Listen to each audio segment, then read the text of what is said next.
우리나라는 지하 자원이 없어 원자재를 대부분 수입에 의존하고 있는데요. 수입 원자재 중 광석류에 해당하는 철광석, 석탄, 석회석 등은 가열, 용융, 냉각 등의 공정들을 거치며 다양한 쓰임새를 가지는 철강 제품으로 생산되죠. 이런 원광석의 특성을 가진 글자가 바로 경금인데요. 경금은 단단한 금기운에 해당하지만 내부적으로는 아직 양기가 더 강하기 때문에 복잡한 조성과 불순물 등이 다소 남아있는 형태라고 볼 수 있죠. 아직 쓰임새나 가치가 드러나지 않은 순수한 원광석의 모습입니다. 화기운과 수기운을 통한 가열, 용융, 재련, 냉각 등의 과정을 거쳐야만 다양한 모양과 쓰임새로 상품성을 갖출 수 있죠. 경금은 덩어리화돼서 단단히 굳어있기 때문에 외부와의 단절성으로 자신만의 세계가 확실한 편이에요. 따라서 경금은 옳고 그른 것, 좋고 싫은 것, 필요한 것과 필요 없는 것 등의 구분이 명확한 편이죠. 그래서 주변 정리정돈도 잘하는 편입니다. 원리 원칙적 성향으로 냉정한 판단력이 요구되는 일들에 잘 어울린다고 할 수 있어요. 대표적으로는 법조계, 군인, 경찰, 회계 등의 분야들이 있죠.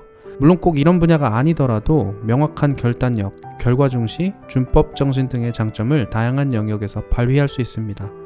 단 그것이 지나치면 융통성 부족, 지나친 비판, 폭력성 등으로 변질될 수도 있죠.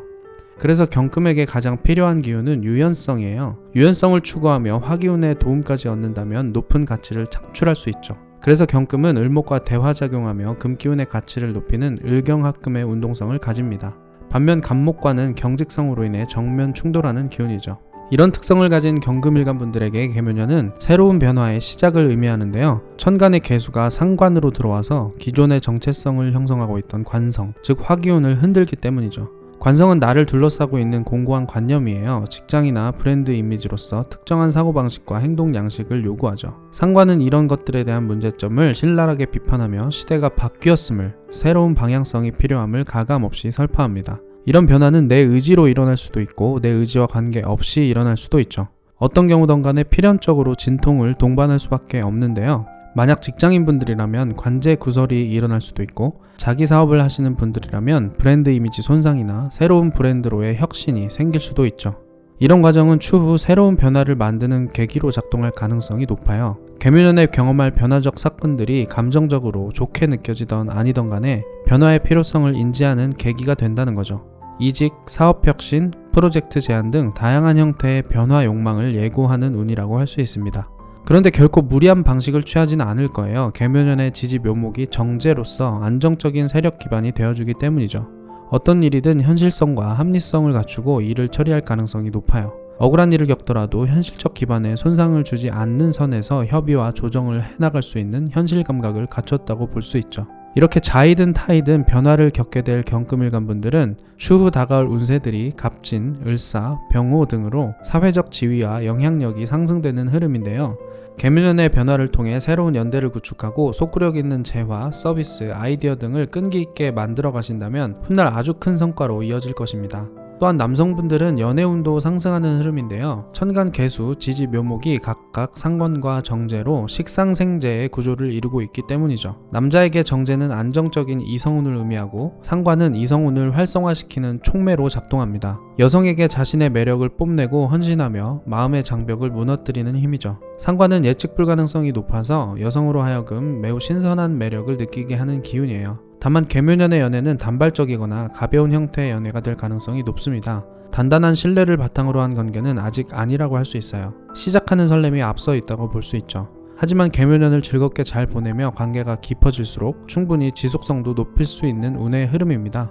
향후 운세가 갑진, 을사, 병호로 이어지며 재성인 목기운, 관성인 화기운이 활성화됨에 따라 관계의 깊이와 영향력이 커질 테니까요. 또한 이런 목생화, 재생관의 운기는 유명세로 이어질 수도 있는데요. 주변 사람들의 눈에 띄는 예쁜 사랑의 모습으로 연애 유튜브 채널 등의 SNS 활동을 하는 것도 좋습니다. 여기까지 경금일간 분들의 계묘년 운세를 살펴봤는데요. 경금일간 분들에게 100번 강조해도 지나치지 않은 것은 유연성이에요. 특히 신강할 경우 단단함이 지나쳐 변화가 더욱 힘들어질 수 있죠. 사주 내에 화기운을 갖고 있다면 계묘년의 목기운과 함께 유연성을 높일 수 있을 텐데요. 화기운은 금일간 분들에게 관성에 해당됩니다. 관성은 부여된 책임을 잘 수행했을 경우 큰 신뢰와 명예를 얻을 수 있는 기운이죠. 경금일간 분들은 다양성을 포용하고 유연하게 생각할 수 있다는 것을 보여줌으로써 더욱 큰 신뢰를 얻을 수 있어요. 화기운은 곧 다양성이기 때문이죠. 다만 유의할 점은 계묘년의 환경이 화기운의 작용에 불리하다는 점인데요. 수기운의 세가 강하고 묘목은 생의 작용이 악하기 때문이죠. 그래서 사주 내에 화기운이 생을 받고 있는 구조일수록 유연성을 확보하기 유리합니다. 목생화가 중요한 것이죠. 계묘년에 시작된 변화가 위기처럼 느껴지더라도 유연하게 전환시킬 수 있는 힘이라고 할 수 있어요. 정리하면 경금일간 분들에게 계묘년은 화기운의 불씨가 꺼지지 않도록 노력하는 것이 중요한 시기라는 것이죠. 화기운은 겉으로 드러내는 기운입니다. 방송이나 마케팅처럼 자신을 대외적으로 광범위하게 드러내는 것이죠. 화려함을 추구하다 보니 다소 과장된 스탠스를 취하는 것이기도 해요. 하지만 모든 걸 곧이곧대로 할 우려가 있는 경금일간 분들이 삶을 다채롭게 디자인하도록 만들어줄 수 있죠. 타인에게 보여지는 것에도 관심을 가지며 있는 그대로보다는 보기도 좋게 하는 방법에 대해 자주 생각해 보실 것을 추천드려요. 적당한 허세는 실속에도 도움이 된다는 유연한 생각으로 행복한 한 해를 만드시기 바라며 이만 마치겠습니다. 감사합니다.